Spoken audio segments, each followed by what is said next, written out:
How in the world are parents supposed to talk to their children about gender and sexuality? That is what we're talking about on today's episode of the Things Don't Hear in Church podcast. My name is Derry. And my name is Ethan. And guys, check us out on social media. You know where we're at. We're on Instagram. That's where you can DM us and ask us if we've done topics or request topics. You can email us. That's in our link tree on Instagram as well. You can find us on Spotify, YouTube, Apple Podcasts. Anywhere you find podcasts, we're pretty much there. So check us out. If you're not subscribed, please do. It really helps us grow. And we are approaching really close to breaking 1,000 on both Spotify and YouTube. So hit that sub, please. It really helps. And yeah, Derry, let's get into it. What are we talking about today? Yeah, today we have an awesome guest, Amber Carroll. She has a book coming out, but she is a mother. She is an author. She's the VP of an organization called Equip, which is a really cool organization. But I'll let you tell her a little bit about that. Amber, welcome to the show today. Thanks so much. I'm delighted to be here, guys. Yeah. Would you tell us, a little bit more about the organization that you're a part of? And then could you tell us a little bit about your book that's coming out soon? I will absolutely do that. So I am, like you said, VP of Equip. My work at Equip mostly focuses on parents, kids ministers, teaching them how to disciple the younger kids in their lives towards God's wisdom for sexual stewardship. As a whole, Equip does a lot of training, consulting, teaching, equipping events with local churches who desire to love and disciple LGBT plus people well, who either already know Christ or who don't yet know Christ. And we also do a lot of, we talk a lot about singleness, a lot about family in the body of Christ, and just, again, kind of all of these topics that fall under what we would call sexual stewardship, following God's wisdom for stewarding our sexuality, our sexual desires, our need for family, our need for intimacy, and our need for community. I love it. Sounds like a very needed organization. We think so. And so for my book, part of my work, again, is teaching. I do a lot of webinars and just teaching in local churches to parents, particularly of kids ages 2 to 12. And for several years, we have heard, hey, we love this. We need it in a book. We need it in book form so we can have it all in one place. We love your articles. We love your webinars, but we want a book. And so took that to heart, took a couple of years to do the research and do the writing and just pass it through several friends and other respected mentors to help me get it just right. And we have arrived on the other side with a book. We have a whole book. It's launching August 4th of 2026. And so we're really excited to get it into the hands of as many parents and other Christian leaders as we can. It's really focused on helping those parents and Christian leaders disciple kids towards God's good wisdom for their sexual stewardship. So about half of the book, or maybe a third of the book, is the foundational theology. If we as parents don't know what we believe, and we're not sure about these things, it's really hard to teach them to our kids. So it's getting that foundational theology right and getting it just settled. What do we actually believe?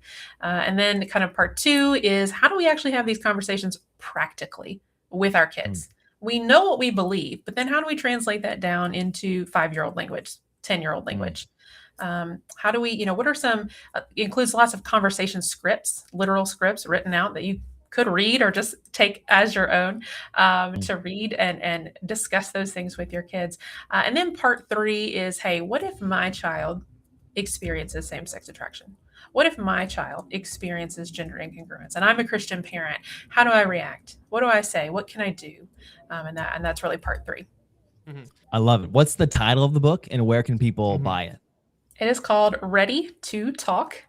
And I've got, I'm doing pre-orders on my website and a couple of bonuses for you guys if you pre-order through my website. My daughter is 12. She's an artist, and I had her design a couple of stickers to go with the book. So that's going to come to you if you pre-order through my website, ambergarrettcarroll.com, AMBERGARRETTCARROLL.com. And you'll find the link there to purchase. And then eventually it'll also be up, on Amazon, Barnes and Noble, things like that. Love it. Ethan, yes, and I was going to say, it's worth noting as well, this is according to like a Christian sexual ethic as Yes. well, Christian historic sexual ethic, Yes. which is the reason why it's so important, right? There's a lot of people out there who are sharing their version of their wisdom, right, and just approving of everything. Right. I just listened. I know at the time of this recording, at least, Bryce Crawford, famous Christian podcaster, sat down with a LGBTQ pastor who's married to a woman. It's a female married to a woman, and just got into it. So there's a lot of people, who would say they're Christians who are practicing this and giving their resources, and so it's a great way to give some actual true biblical and godly guidance on this topic. And so, yeah, what's the biggest mistake Christian parents make when talking about sexuality? I think they stay silent. I think the biggest mistake is just not talking about it, particularly with our younger kids. We kind of know we need to have some sort of sex or sexuality conversation by the time our kids leave high school, right? We kind of feel like, oh, I probably should talk to them about these things. They're teenagers now, but that's problematic because our kids enter puberty before that, as early as 9 or 10 years old for some kids.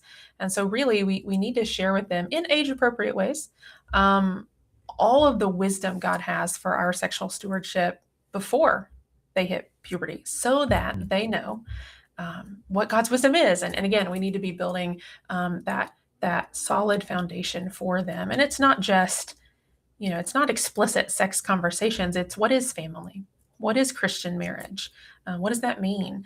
What is God's wisdom for friendship and for relationships, that aren't romantic? And what is God's wisdom for romantic relationships as well? So I think probably the biggest mistake we tend to make is we think it can wait until 14, 15, 16. And we just don't have these foundational conversations because maybe I won't even have to because the youth group will cover it for me, right? And then by the time we do start having these conversations at age 14, 15, 16, we realize that our kids already have a worldview on sex and sexuality that's very different from ours, very influenced by culture, very influenced by peers, the internet, porn, and we realize we were too late. And sometimes it's really hard to go back and kind of reteach when our kids their minds are already made up about some of these things. What do you think is the biggest fear a lot of parents have or pushback towards that? Because as someone who works with the youth a lot myself, you get parents who say, well, my kid's not coming to youth group anymore if you're going to talk about that kind of stuff, right? Yep. I hear that from a lot of youth pastor friends that I have. And so what do you think is the biggest root fear that a lot of parents have around that, of bringing that topic up, the certain age you bring it up to your kids, stuff like that? Right. I think I hear from a lot of parents, hey, we're going to destroy their innocence. I can't bring up this topic too early because we're going to destroy their innocence, or I'm going to put ideas into their head that would not have been there otherwise. And kind of my response to that is, if you're not going to talk to them about these things, somebody else will. And that's just a given. There's going to be some, misinformed kid on the playground. There's going to be a website pop up. There's going to be a school curriculum lesson that maybe you do or don't know about. It's Laurie Krieg talks about this thing called anchoring bias in her book, which is excellent, by the way. And she says it's basically whoever kind of introduces or talks about the thing, whatever it is, first, kids believe that that's the true version. And so if they're hearing from a movie or a peer or a website or, a public school teacher about sex and sexuality and kind of the way to do relationships, the way to do romance, the way to do sex, if they're hearing about those things not from you first, those are the things they're going to believe. And then when you try to come in and have a conversation later, they're comparing what you're saying to what they've already heard, and then deciding whether what you're saying is actually true or not based on what they've already heard. And guys, yeah, it's too early. It really is too early. I get it. I wish we did not have to have these conversations so early. I wish that we really could wait until 14, 15, 16. But we live in a culture where we can't. And that's an unfortunate reality. And I wish that were different. But the reality is that our kids are hearing about these things so early from so many different places. And we really have to sort of out-teach culture. And we really do have to get to our kids earlier than culture will.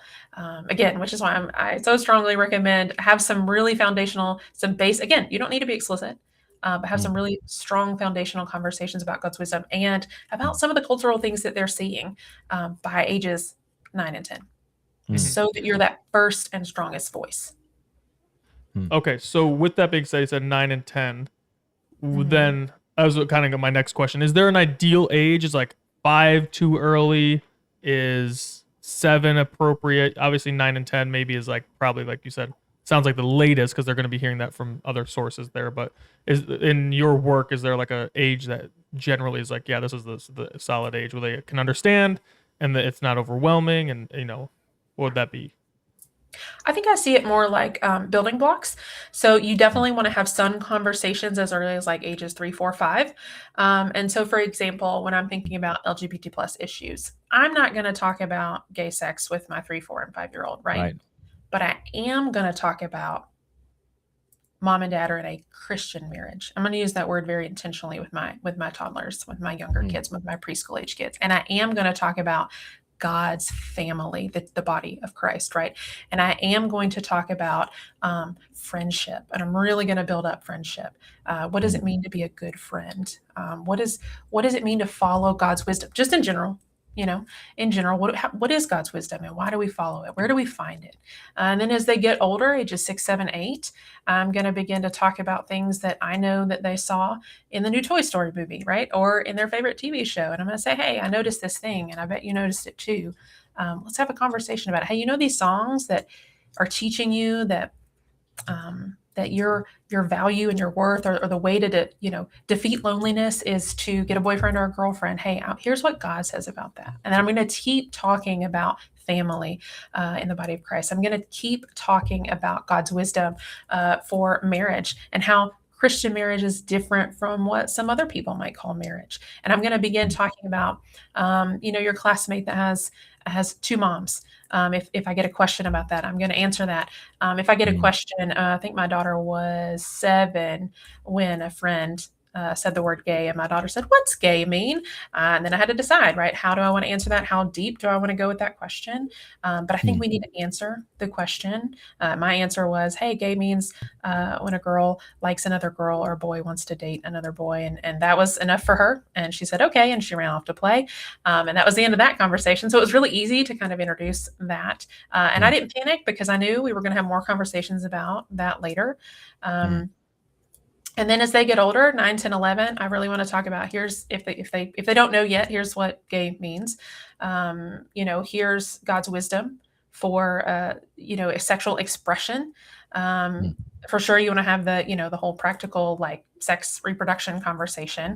And I'm going to be talking about what do you do, like screen safety. That in fact, screen safety needs to be a very early conversation. Oh, yeah. Again, we're not going to talk about porn with our 3, 4, and 5-year-olds, but we're going to talk about, hey, if you see something that makes you feel uncomfortable in your body, please come and tell mom and dad. And hey, you will never get in trouble for telling me about something that makes you uncomfortable or that makes you feel afraid, right? Because Satan has a really good tool called shame, and he uses it with our kids when they see scary or violent or pornographic things on the internet, and says, hey, don't tell your mom, don't tell your dad, you're going to get in trouble. So we really need to teach you're not going to get in trouble. And as our kids get older, ages 8, 9, 10, we need to teach them what pornography is. What do they do when they see it? Research says it's not an if, it's a when. And usually average age of exposure is about 11, but it's trending downward. So we need to talk to them about those things before age 11, right? So it's a lot of building blocks. You're going to have the same conversations over and over, but you're going to add more information and more nuance to those conversations as the kids age up.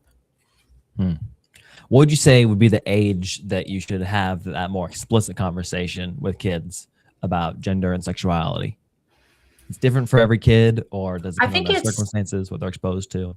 Yeah, I think if they start asking questions, that's a pretty good indicator that, and I always tell parents, like, you don't have to give them the most explicit answer, but kids need an answer.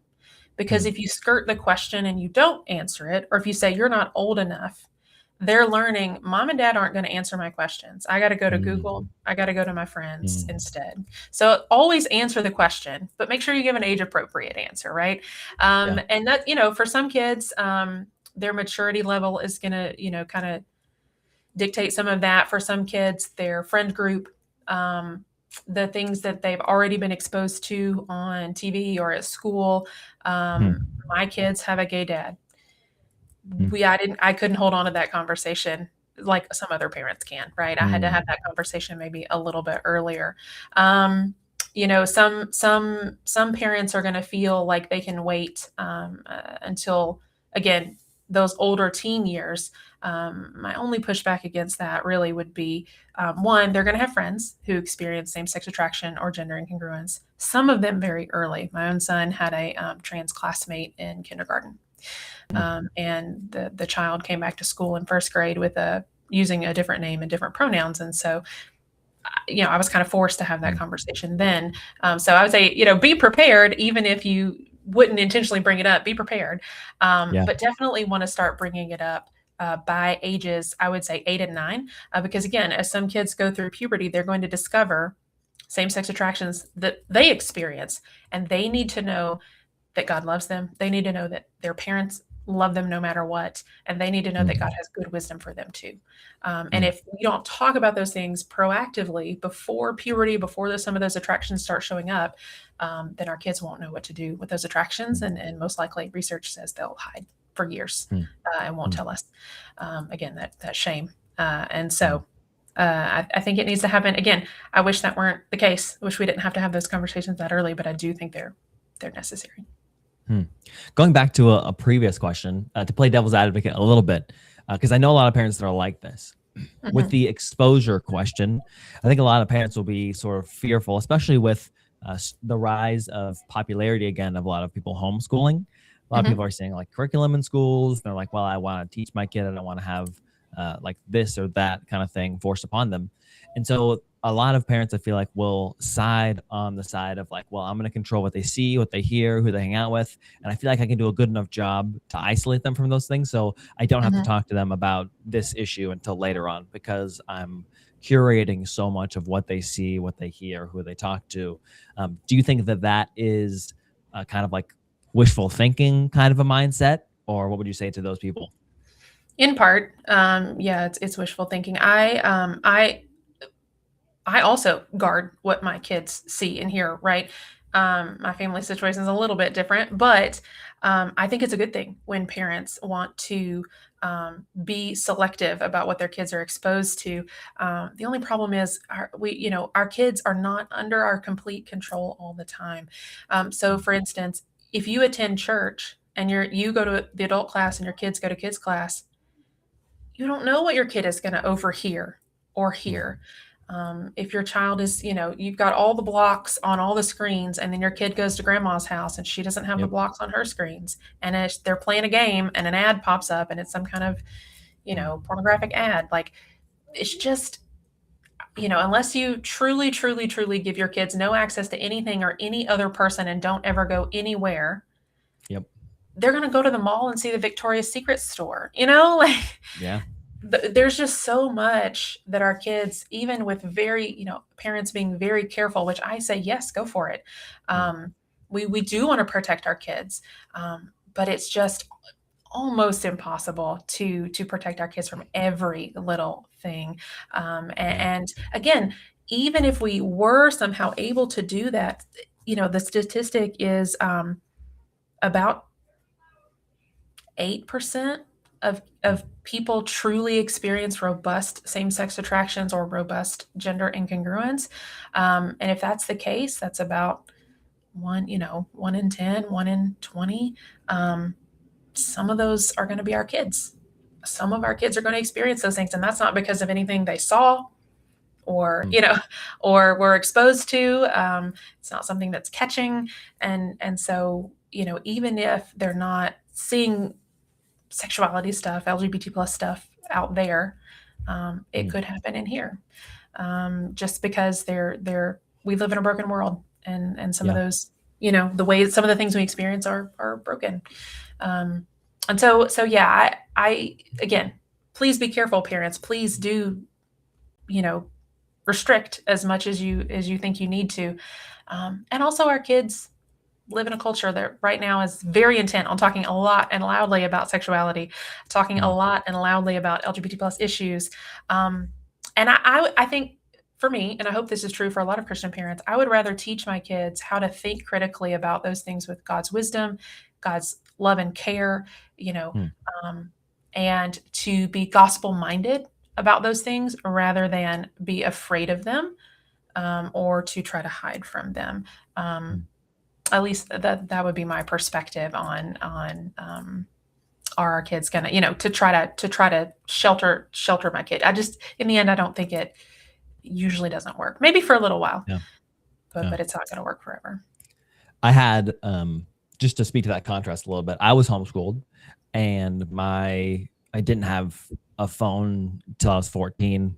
We didn't have a TV like with cable or movies that my parents didn't know we were watching until I was older as well. And so my parents, I mean, this is also 20 years ago when I was like 10 or something. Like I was as like by the media, the people, the education I was exposed to was very limited. First place I ever heard about porn was from the pastor's son at church, like describing like a pornographic scene to me. And so you can censor it as much as you want, but it's everywhere. And that was 20 years ago. You know what I mean? Right. So I can't even imagine like what kids are going to be exposed to today, because there's screens everywhere. Even if your kid doesn't have one, every other kid's going to have one. Every classroom's going to have iPads and Chromebooks, which are super easy to get onto the internet. So it's a hard landscape for a lot of parents out there. But it seems like you have some personal experience with this topic. Would you be willing to share any more about that?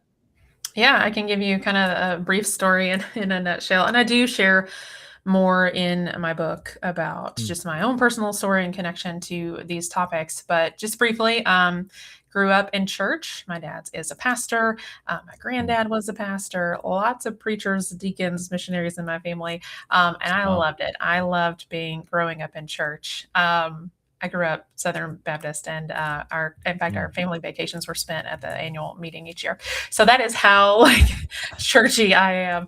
And so very, very familiar, grew up very, very Christian, and met a boy in youth group, and we dated through college. We got married about a year after I graduated from college. We had 2 children together, and then when our son was, actually I was still pregnant with our son, my ex-husband now, he decided that he didn't want to do the Christian thing anymore. He felt trapped. He wanted to be able to be free from being a husband, a dad, and a Christian. And he is gay, and he decided to move across the country and to pursue romantic relationships with men, and leave our family. And so just over the years, one, divorce is part of my story. And as someone who grew up in the church, that was really hard. Never expected to be divorced. And so, I have my kids are growing up in 2 homes essentially. And then added to that, my kids have a dad who has a live-in partner who's a man. And he kind of acts in their lives like a stepdad.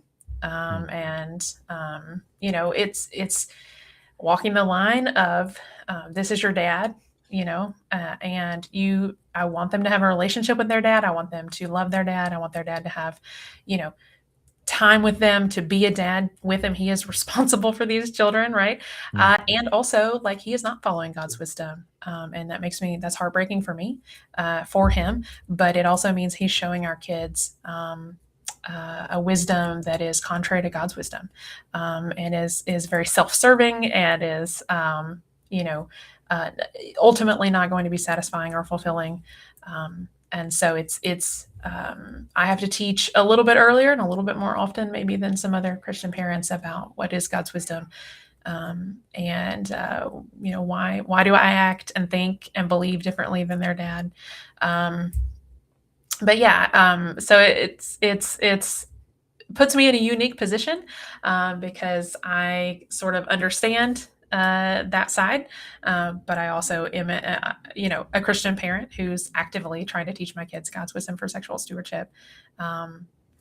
So yeah, so that's again more of my story, more kind of going more deeply into my story is in the book, but that's the brief version.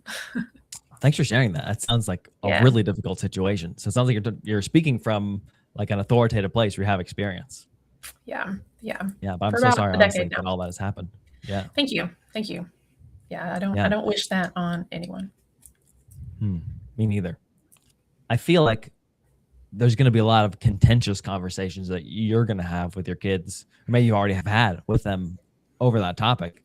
So would you want to talk with us a little bit how to, maybe not in your own life, but advice for other people? How do you not make these conversations as awkward as they can be? How do you not make them as hostile as they can be? Because Yeah. there's a lot of feelings around this. There's a lot of things kids have Mhm. maybe already been taught about this. If parents are hearing this for the first time, and like, oh, I need to get on this, and their parents or Mhm. their kids already know stuff. They already been taught by Right. teachers or by friends or something like that. Yeah. How do you approach this in a good way with kids that already have opinions or have alternative perspectives from other people? Mhm. Yeah. No, that's a good question because I am imagining those kids are going to be a little bit older. They're probably not 5, 6, 7 years old. They're going to be a little bit older, especially Yeah. if they've already if their worldview is kind of becoming more concrete. I think research says for most kids, kind of what they believe tends to cement around age 13. And it doesn't change much even as we grow into adulthood. That doesn't mean it can't change at all or that we can't be taught new things or that the Lord can't, renew our thinking. But that is what the research tends to show. And so if we're kind of getting to our kids or having these conversations for the first time around those ages, 12, 13, 14, 15, we probably need to remember that we really want to, again, I go back to that foundational God's wisdom. Um, I think it's unhelpful to single out LGBT plus people in the sexuality conversation. Mm. God doesn't have special rules for gay people that straight people don't have. The rules for sexual stewardship or the wisdom for sexual stewardship is the same for all people, right? Or for all Christians, at least, according to the scriptures. It's hey, you can stay single and be celibate in your singleness, or you can get married to someone of the opposite sex in a lifelong covenant with an openness to raising children for the sake of the gospel, right? Those are the two options, and those are open to anyone. God can call anyone to singleness that he wants to, and God can call anyone into a Christian marriage that he wants to. And so if we focus on those two, hey, these are kind of the two paths for sexual stewardship that are offered to Christians. It doesn't matter who you're attracted to. Those are the two paths. And I find that that's helpful. I think it's helpful to remember that that usually kind of the hot culture warrior type, clickbait phrases and topics, usually with older kids are not going to be helpful. One of the things that sometimes parents will mention to me is, the kind of the language debate of do we say gay Christian? Can my kid call himself gay? Is it, should I just say, well, God doesn't, there are no gay people, like language, particularly LGBT plus language.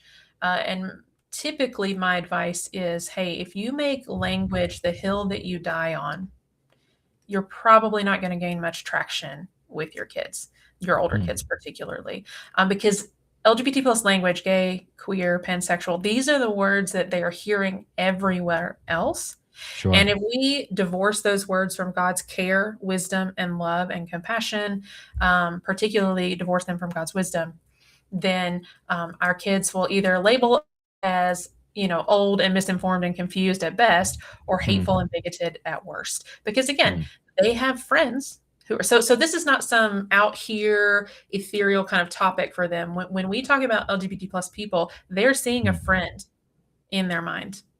They know people by name and maybe close friends with them who experience same-sex attraction and who are pansexual or gay or queer or trans or, and so we have to remember that when we talk to them about these things, number one. But number two, we need to make the main thing, and that's following God's wisdom. It's not adjectives. It's following God's wisdom. And so part of that is, hey, is my kid following Jesus? Is my kid a Christian? Does my kid believe? And and second is, does my kid believe that God's wisdom is true and good for them and good for other people? And then it's, what is God's wisdom for sexual stewardship for them and for all other people as well? So be careful, parents, with language. That's not to say that you can't have opinions or preferences about language, but that's to say that when you make language the thing that you fight about and insist on and refuse to, even acknowledge that culture and your kids and, everywhere else is kind of using language in a certain way, probably going to be a losing battle. You may, you're going to lose some relational points with your kids. Yeah, that makes sense. It's kind of like, there's a world in which they are growing up in, which is having rules and norms. And even if people don't like it, maybe they don't agree with it, they can't help the fact that it's norms, right? And so they need to, there may be some humility there that needs to be applied to be like, this isn't the world I grew up in. I don't understand it. I probably don't even agree with it. But this is the language they speak. Similar to evangelism, when you go to like another country and do missions work. Me and Derry have both done missions work with youth with the mission for years.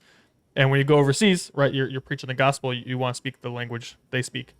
That's right. And so you got to adapt in a way where you're not compromising truth. You're just explaining the truth in a way they're understanding. So I would love your opinions then. One thing I think is probably one of the most confusing ideas for me as a Christian is when if I encounter someone who identifies as trans and they want to be called the opposite gender that they are, I genuinely do not know the Christian answer to which one do I do. Because like on one hand, I want to respect the person and they're believing a lie. I don't want to affirm the lie, so I want to call them their true gender, right? If they're born a girl, or I want to call them a girl. If they're born a boy, I want to call them a boy. Because that's what they truly are.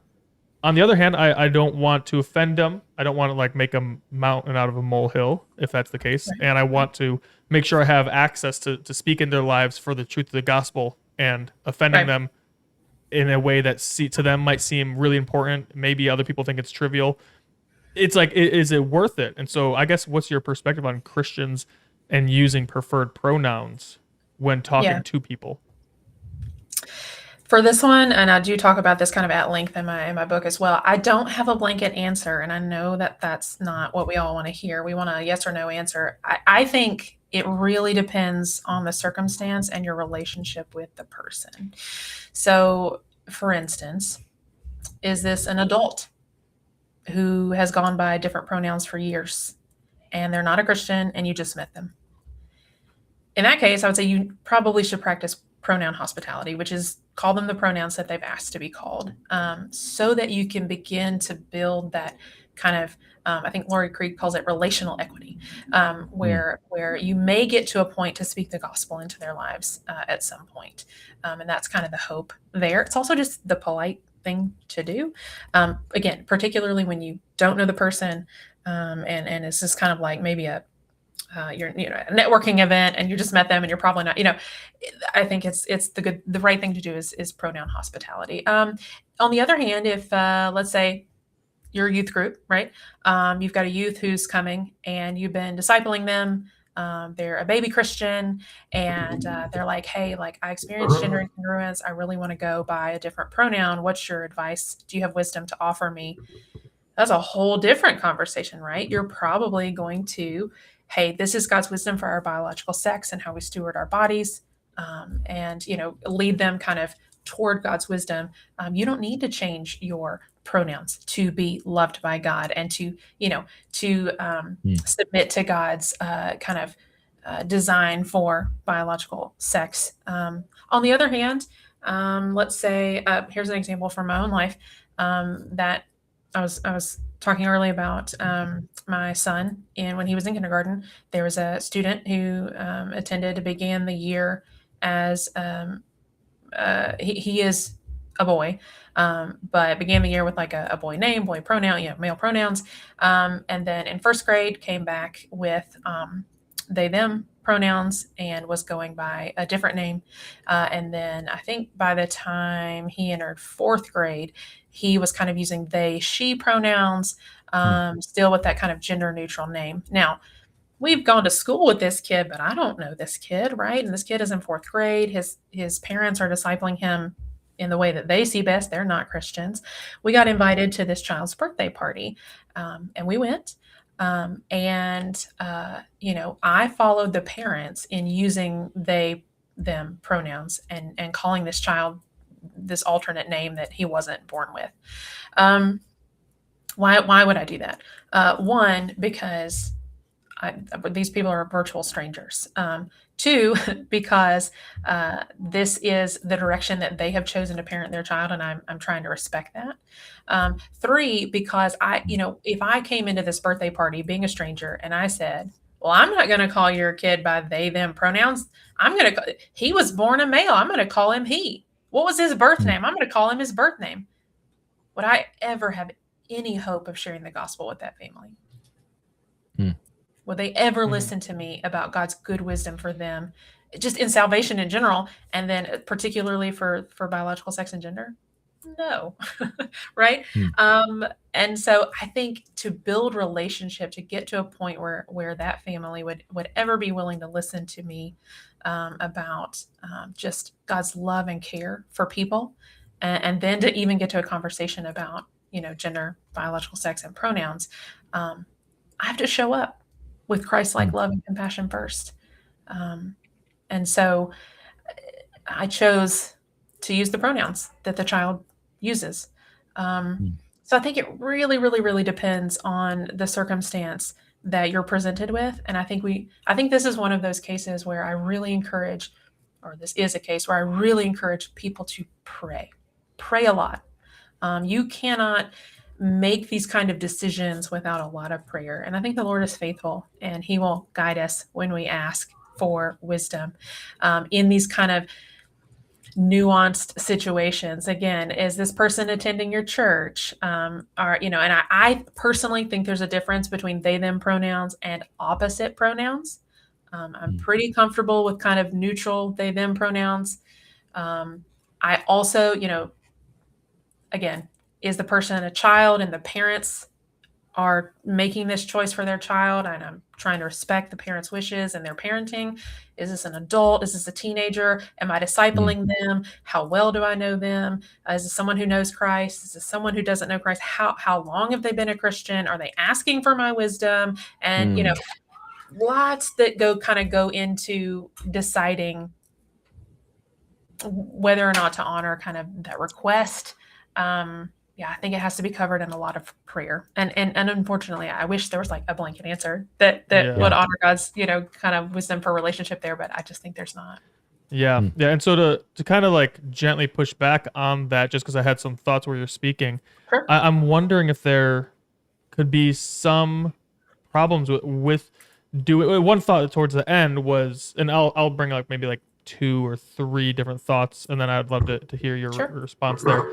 So if I met someone and I'm pronoun hospitable and use their preferred pronouns, and then maybe there's another person in my life who I'm a lot closer with, and they're like, hey, I want to be called this pronoun. Then I explain to them, hey, I hear you. I can't do that. I don't believe it's true, and I love you. You're my friend, but I'm just not going to do that. And say in this world we also stay friends. Would my friend, once they found out that I use preferred pronouns with strangers, feel a sense of betrayal and frustration with me because they're like, you're not being consistent. You're doing this for a person. Why won't you do it for me? So I think that could be a potential risk of inconsistency that could hurt a relationship. And then, or on both sides, of a stranger who I was approving their pronouns found out I didn't with my close friends, they would also feel the same frustration. Like, what are you doing? Like you have to approve this. That's not cool. And then it kind of shuts the door down there. So that would be one thought. Be like, with inconsistency, does that breed risk of them feeling deceived or lied to on both parties, which would not be good. And then second, if they're believing a lie, I as a Christian, I don't want to affirm the lie. And so if they're Mhm. like, I'm this, and I'm like, I'm sorry, you're not that. And I still love you. I still want to be your friend. I'll respect you and like honor you and show you dignity. I'm just not going to use that word. Maybe I'll opt to just use their name, or even they works for anyone. Like if someone's like, hey, where's Derry? I'm like, oh, I guess it would be weird to say they're over there, but Derry's over there. I could use the name, right? We Right. could go there. Stick with the name, and that would be like maybe the compromise there. And I feel like that's a loving thing where you're trying to explain like, hey, I'm a Christian. I have this worldview that informs reality, and because of that, I just can't go there with you. I do want to lie, and so Yeah. maybe in the sake where it's like, if my future daughter, right, gets invited over a friend's house, then person's trans for a birthday party, Mhm. maybe I tell the parents ahead of time, like, hey, this is where we're at. This is where what we believe. We'd love to send our daughter there. We're not going to encourage her to use those pronouns. We're not going to use them ourselves. Will you still allow our daughter to come? We just want you to know beforehand. So then they're not blindsided, right? They don't want to be caught off guard in the moment. I wouldn't want to offend them. Yeah. But I feel like, it would be hard for me to use the preferred pronouns knowing I believe it's wrong, in a similar way where it's like hard for me to approve of um, a Muslim teaching their kids that Jesus is not God. I'm like, I'm not gonna like respect that because it's not true. I want them to know Jesus is God, and I'm not gonna like tell my kid to pretend that it's not in that case. Now maybe those are different levels of seriousness, because one is directly related to the deity of Christ and one is related to sexuality. But yeah, I'm curious on what your thoughts would be with that, because that's a real concern I have, and I'm Sure. like really taking the time to like I really appreciate this whole conversation, because I'm actually Yeah. like learning a ton. I have like my own little notepad outside of our podcast question notes that I'm like taking down. I'm going to talk to my wife Aw, about, because I'm like, good. this I'm is so glad. good. I'm glad. I'm glad.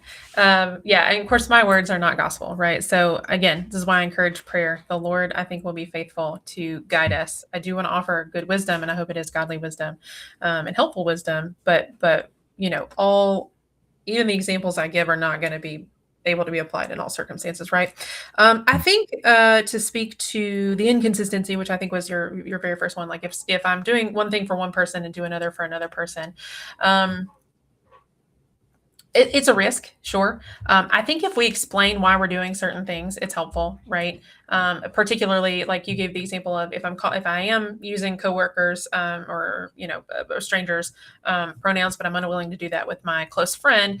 I hope if you are close friends, if you explain why, particularly if that close friend is a Christian, they would understand. Maybe not appreciate or like in that sense your choice or your decision or your conviction there, but at least would, if they're at least hearing you out, would at least be able to understand where you're coming from and show you grace in that instance. And I also just what you suggested, I would also say for people who even for strangers just cannot get on board with a kind of a polite pronoun hospitality. I think a compromise is using the first name or the name, whatever the name is, a nickname or last name, to kind of get around using a pronoun, or to use a more gender neutral pronoun if that's something that someone is comfortable with. And sometimes that's not going to work, and we have to be okay with that. We may offend someone, but I hope that the way that we're explaining why we're doing what we're doing, or the way that we go about it, is not offensive. I hope that the thing that someone would get offended by is not the way that we're saying it, or the love and the care that we're trying to show, but rather would just be the fact that we just can't get on board with, hey, I really don't believe. And I would say too, trans people know, trans people who are choosing to use alternate pronouns, they know that they are not the biological sex that they're using the pronouns, but the pronouns are describing their internal sense of gender, right? They know that they're the biological sex that they were born as, and that's not something that they have to be reminded of. They're reminded of that all the time. But when we say, we really believe that your pronoun use ought to match your biological sex, not necessarily your internal sense of gender. I think if we're careful to explain that, and we are kind and compassionate, if that's something, pronoun hospitality is something you can't get on board with, try to find a compromise. Hey, I believe this. This is just not something I can do, but I would love to find a compromise that honors you. I would love to be able to use your name. Or would you be comfortable with they, them pronouns? Or would you be comfortable, if it's a kind of an opposite sex, name that you're not comfortable with? Hey, could I use your last name? Could I use a nickname for you? Could I use your middle name? Something like that.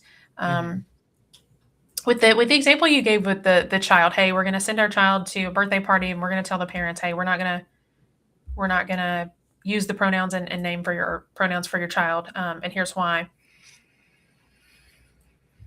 I think that's a bad idea. Just because kids are involved. Now, not your kids, but the kids that they're Right. going to.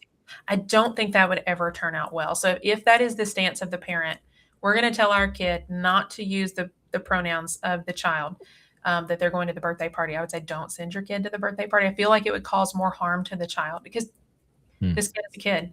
Yeah. Right? It's their parents making a lot of these decisions, possibly misguiding them.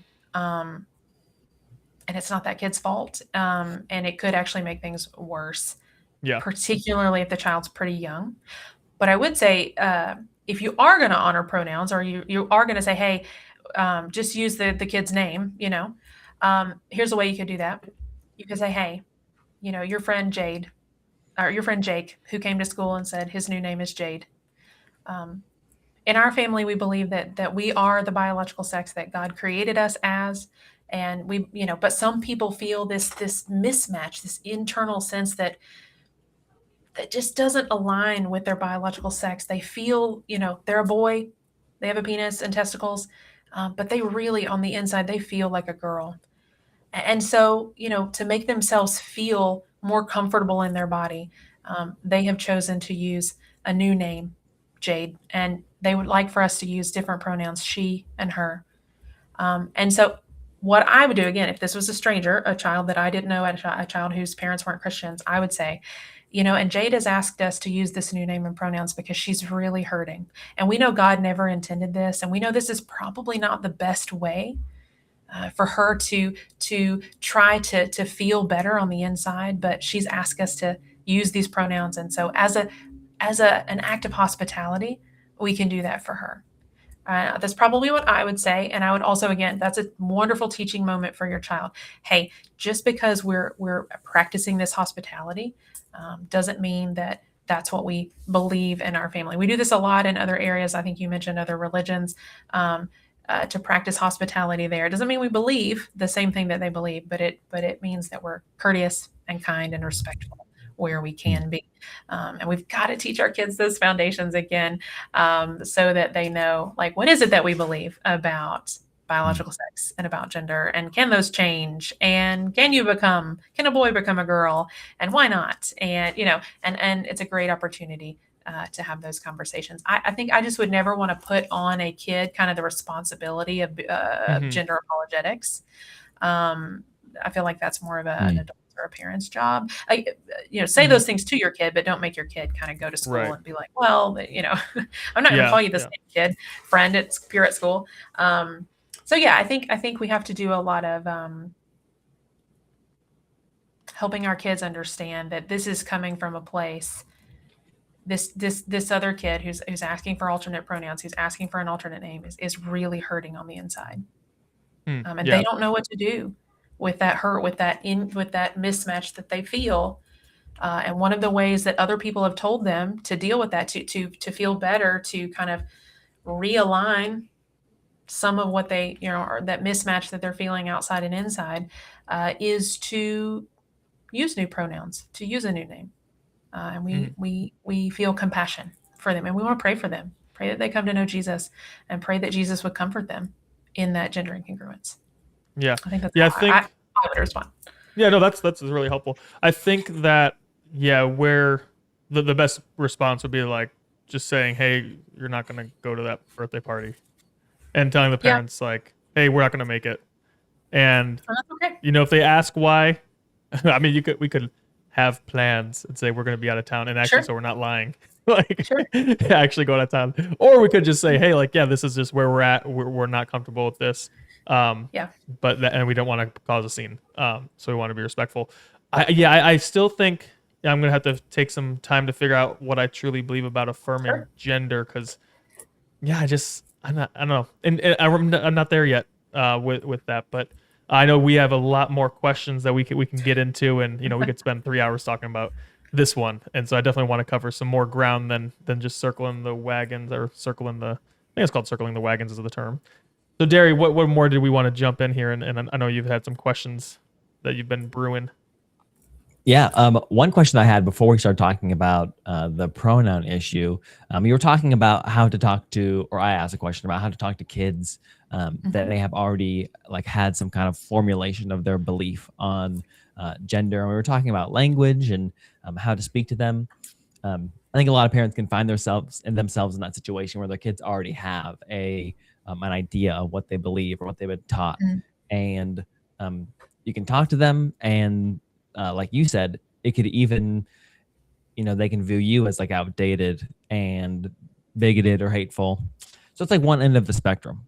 Then I see a lot of children acting towards their parents in that way of like, you don't know what you're talking about, you don't know the language that we use, you don't know how to communicate.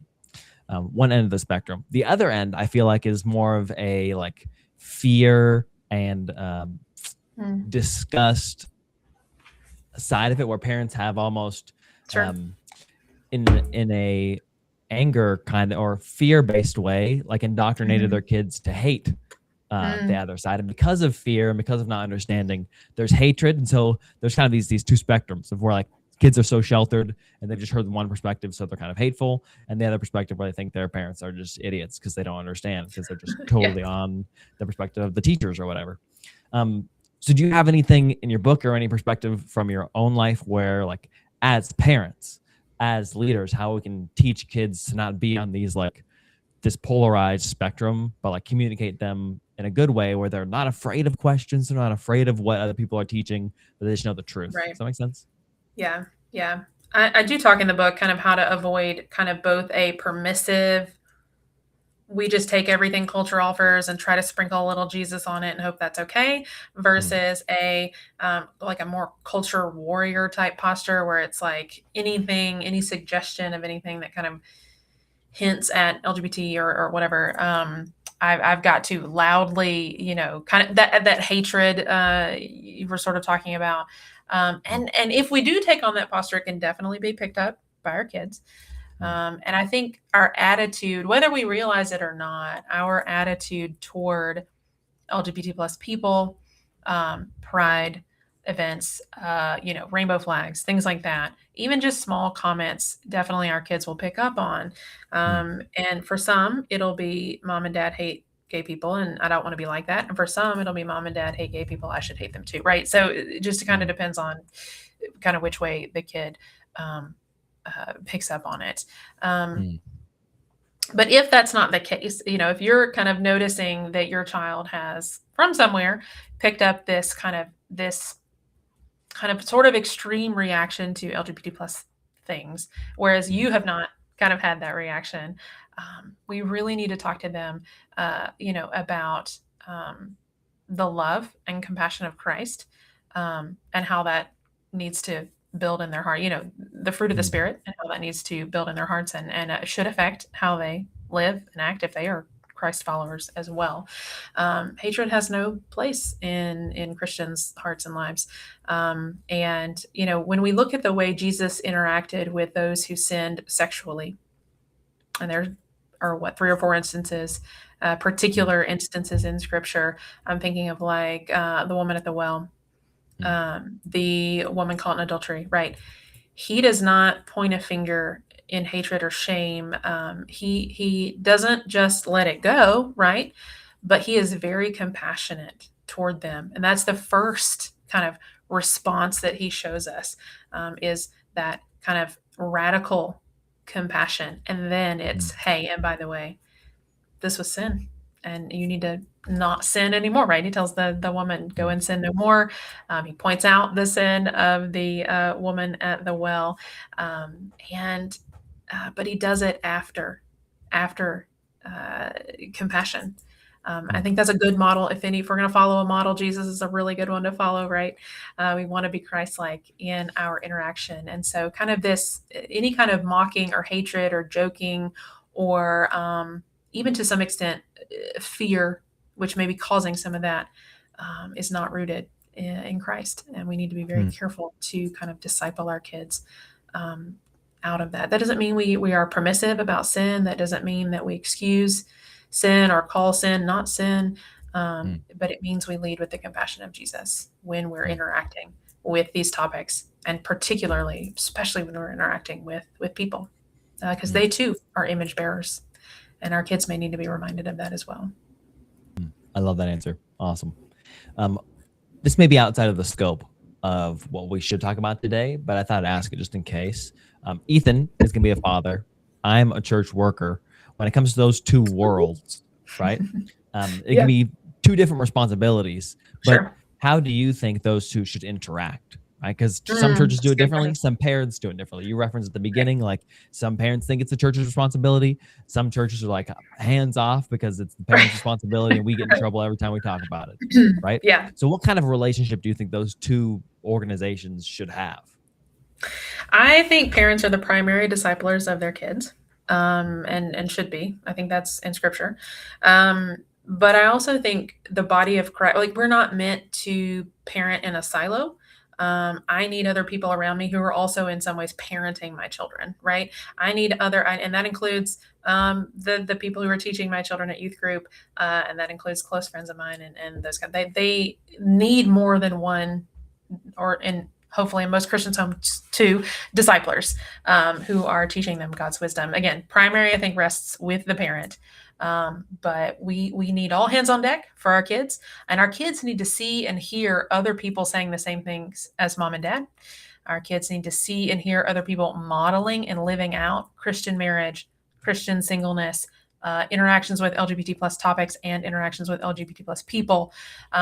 They need more than just mom and dad saying and believing and doing and modeling those things for them.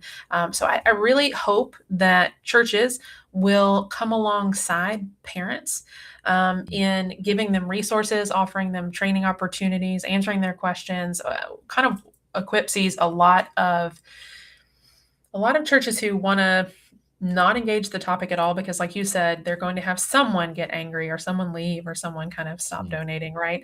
And that's a scary thing for churches to kind of, lose.